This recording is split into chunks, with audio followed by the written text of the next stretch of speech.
एक युवा जिसने बिना किसी आडंबर, बिना किसी प्रचार के ग्रामीण क्षेत्र में, ग्रामीण अंचल में काम करना खासतौर पर काफ़ी कठिन होता है, लेकिन ग्रामीण क्षेत्र में काम करते हुए लगातार थका नहीं, रुका नहीं और अब चूंकि उसने अपना एक पड़ाव पार कर लिया है। मैं इसे पड़ाव कहूँगा चूँकि ग्रामीण जिलाध्यक्ष बने हैं शिवराज सिंह यादव। अहम बात यह है कि जिस तरह से लगातार पहले कांग्रेस में रहे, लेकिन अब चूंकि भारतीय जनता पार्टी में जिस तरह से इनका पदार्पण हुआ, जिस तरह से इनका प्रवेश हुआ, पूर्व मुख्यमंत्री शिवराज सिंह चौहान इनके गांव पहुंचे, क्योंकि शायद ही किसी युवा के पार्टी में शामिल होने पर किसी गांव में कोई मुख्यमंत्री पहुंचता हो, लेकिन इन्होंने अपनी ताकत दिखाई, वहां पर अपना युवाओं का संगठन दिखाया, जोश दिखाया। और यही वजह है कि आज वर्तमान मुख्यमंत्री मोहन यादव उनके प्रिय हैं और ख़ास तौर पर लगातार ग्रामीण अंचल में मेहनत कर रहे हैं। यहाँ पर एक बात और बताना चाहूँगा कि जिस तरह से ग्रामीण अंचल में उनका प्रभाव है, हर वर्ष ग्रामीण ओलंपिक का आयोजन होता है। हर वर्ष काफ़ी बड़ा आयोजन जहाँ पर कि तमाम सारे गाँव की भीड़ जुटती है और सभी जिस तरह से ग्रामीण खेलों को बढ़ावा देने वाले शिवराज यादव हैं। और अब चूंकि ग्रामीण जिले का ग्रामीण अध्यक्ष पद मिल गया है भारतीय जनता पार्टी में, बात करते हैं कि किस तरह देखते हैं, चूंकि आपकी मेहनत अब कहीं ना कहीं रंग ला रही है। सबसे पहले तो मैं आपके माध्यम से अपने भारतीय जनता पार्टी के शीर्ष नेतृत्व, हमारे स्थानीय वरिष्ठ नेतागणों का हाथ जोड़कर बहुत बहुत धन्यवाद और आभार व्यक्त करना चाहता हूं कि मुझ जैसे छोटे से कार्यकर्ता और अंतिम पंक्ति के व्यक्ति को एक ऐसा मौका दिया है कि मुझे जिलाध्यक्ष से नवाजा है, तो मैं हाथ जोड़कर बहुत बहुत धन्यवाद ज्ञापित करना चाहता हूं। चूँकि भारतीय जनता पार्टी में आपका सफ़र बहुत ज़्यादा लंबा नहीं है, लेकिन आपकी मेहनत उन्होंने देखी। जिस तरह से आपने मेहनत की, लोगों की समस्याएं सुनी, आप मैं भी देखता कि था कि जब आपके घर पर ग्रामीण लोग आते थे तो कहीं ना कहीं आप उनकी समस्याओं को दूर भी करते थे। तो किस तरह से आप जनता से कनेक्ट कर पाए, किस तरह से अब क्या रहेगा? देखिए, हमारा उद्देश्य शुरू से रहा है, मेरे ब्लड में ही राजनीति है एक्चुअल में। मेरे दादाजी ग्राम पंचायत कुलैत से सरपंच रहे, मेरे पिताजी सरपंच रहे, जिला पंचायत सदस्य रहे, अभी मैं जिला पंचायत सदस्य हूँ। तो हमारे खून में ही सेवा है और सेवा भाव है। तो भारतीय जनता पार्टी की तरफ से मुझे जो एक कार्यकर्ता के रूप में दायित्व दिया है, हम उसका ईमानदारी से दिन रात एक करके निर्वहन करेंगे, युवाओं को आगे लाएंगे। और युवा रीढ़ की हड्डी कहा जाता है और युवा जब आगे बढ़ेगा तभी हमारा देश आगे बढ़ेगा। हमारा प्रयास रहेगा कि हम ज़्यादा से ज़्यादा ग्रामीण युवाओं को आगे लेकर आएँ। ग्रामीण अंचल में जहाँ बहुत ज़्यादा नेता नहीं पहुँच पाते हैं, वहाँ पर आपने मुख्यमंत्री को पहुँचाया वहाँ पर। और सबसे बड़ी बात यह है कि ग्रामीण अंचलों की जो समस्याएं हैं वो काफ़ी मतलब अफसरों तक नहीं पहुँच पाती, निराकरण उनका नहीं हो पाता। वर्तमान में भी जैसे कि पानी की समस्या है, लगातार जलभराव हो रहा है और तमाम सारी चीज़ें हैं, तो उसको लेके कैसे दूर करेंगे? क्या रोड मैप रहने वाला है अभी ग्रामीण समस्याओं को लेकर? देखो, सबसे पहले तो आपने कहा कि माननीय मुख्यमंत्री जी को मैं लेके नहीं आया, माननीय मुख्यमंत्री जी स्वयं आए।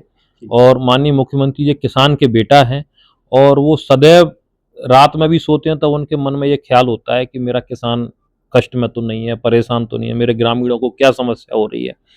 तो हमने उनसे आग्रह किया माननीय सीएम साहब से कि ग्राम कुलैत में पधारें, हम युवाओं को, हम ग्रामीणों को दर्शन लाभ दें, जिससे कि आपके आने से यहाँ की समस्याओं का भी निदान होगा। और मैं निश्चित रूप से कहना चाहता हूँ कि माननीय सीएम साहब के आने के बाद जो भी घोषणाएं वहाँ हुई थी, सारी पूर्ण रूप से पूरी हुई हैं। और मैं तो ये चाहता हूँ आपके माध्यम से कि सीएम साहब बहुत जल्दी जल्दी हमारी ग्रामीण विधानसभा में आएँ, जिससे जो भी समस्याएं बची हुई हैं, वैसे तो वो खुद ही पूरा प्रयास करती है वहाँ से, लेकिन और जो समस्याएं बची हैं वो उनका सभी का निदान हो। ग्रामीण शिक्षा को लेकर क्या रहेगा आपका? चूँकि ग्रामीण शिक्षा में काफ़ी पीछे छूट गया है। हालाँकि जो ग्रामीण अंचल के जो बच्चे हैं वो शहरों की तरफ रुख करते हैं, बाहर की तरफ रुख करते हैं। ग्रामीण शिक्षा को लेकर क्या कहें? बिल्कुल, ये आपने बड़ा अच्छा क्वेश्चन किया है।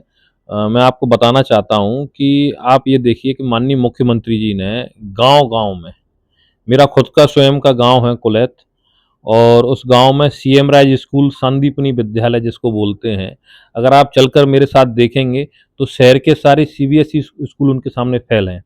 मतलब इतनी अच्छी व्यवस्थाएं किसानों के बच्चों के लिए, ग्रामीणों के बच्चों के लिए माननीय सीएम साहब हमारी भारतीय जनता पार्टी की सरकार ने की है कि उनको शहर आने की आवश्यकता पड़ेगी नहीं। ये आप बात कर रहे हैं कांग्रेस के ज़माने की, कि गांव में लोग जा ही नहीं पाते थे, पैदल चल ही नहीं पाते थे, बच्चों के आने की व्यवस्था नहीं थी, लोग पलायन करते थे। अब आप चल के देखिए, कोई पलायन नहीं करता है, गांव में रह रहे हैं। कितनी बड़ी चुनौती रहेगी, चूंकि जब आपको इतना बड़ा पद मिला है तो कहीं ना कहीं चुनौतियां भी इसके साथ में पद के साथ में आएंगी। देखो, हमारा तो जीवन ही इस चुनौतियों के लिए ही है, और सारी चुनौतियां स्वीकार हैं। और युवाओं के लिए, अपनी जनता के लिए अगर जान भी कुर्बान करनी पड़ेगी तो हम करेंगे, चुनौतियों का सामना करेंगे डटकर। आपका आदर्श कौन है, एक सवाल। देखिए, मेरे आदर्श तो भगवान श्री कृष्ण हैं और मेरे पिता हैं। माननीय मुख्यमंत्री जी मेरे नेता हैं और नेता रहेंगे।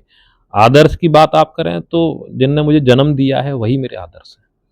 एक आखिरी सवाल है, जब आपको सूचना मिली कि आप ग्रामीण अध्यक्ष बन गए हैं युवा मोर्चा के, तो जिस तरह से आपके घर में कितनी खुशियां, क्या रिएक्शन हुआ? देखिए, मुझ जैसे छोटे कार्यकर्ता के लिए जिलाध्यक्ष बनना मेरे लिए तो सपने जैसी बात है। मेरे परिवार में कोई संगठन में आज तक कोई नियुक्ति नहीं हुई है, ना कोई इस प्रकार से कोई अध्यक्ष बना है। लेकिन तो मेहनत तो आपके परिवार ने काफी की है, आपके दादाजी से लेके आज तक, लेकिन संगठनों ने उनको बहुत ज्यादा तरजीह नहीं दे पाई। नहीं, हमें ऐसी कोई शिकायत नहीं है। हमें जनता का साथ, प्यार, आशीर्वाद मिलता रहा है सदैव। मैंने आपसे कहा कि 50 साल से हम लोग सरपंच, जिला पंचायत सदस्य बनते चले आ रहे हैं, तो ये जनता का आशीर्वाद है और ये बस इसी की कामना करते हैं कि आशीर्वाद हमें मिलता रहे। क्योंकि तो आशीर्वाद मिलता रहे, लेकिन सबसे बड़ी बात इन्होंने कही है कि जनता के लिए मेरी जान भी हाजिर है और शिक्षा के लिए भी प्रयास करेंगे, और मुख्यमंत्री जी को बार बार जो है अपने विधानसभा में ग्रामीण क्षेत्रों में बुलाएंगे, जिससे कि ग्रामीण क्षेत्रों का उन्नयन हो सके, वहाँ के युवाओं को पलायन नहीं करना पड़े, खासतौर पर रोजगार, शिक्षा के अवसर मिलें। अब देखना ये है कि शिवराज सिंह यादव को किस तरह से ग्रामीण की जनता लेती है। हालांकि अब तक का उनका जो सफ़र है ग्रामीण जनता के अंदर, वो काफ़ी ज़्यादा लोकप्रिय रहे हैं वो ग्रामीण जनता के अंदर, लेकिन अब चूंकि संगठन में है तो संगठनात्मक गतिविधियां किस तरह से इनकी रहेंगी, ये देखने वाली बात होगी। है कि आज शिवराज को जो है संगठन में जगह मिल गई है और उसका राजनीतिक सफर सही तौर पर शुरू हो गया है, कैसे? भारतीय जनता पार्टी एक ऐसी पार्टी है, वो किसी को भी नीचे से ले जाके कहीं भी बिठा सकती है और उसका संगठन बहुत मजबूत है।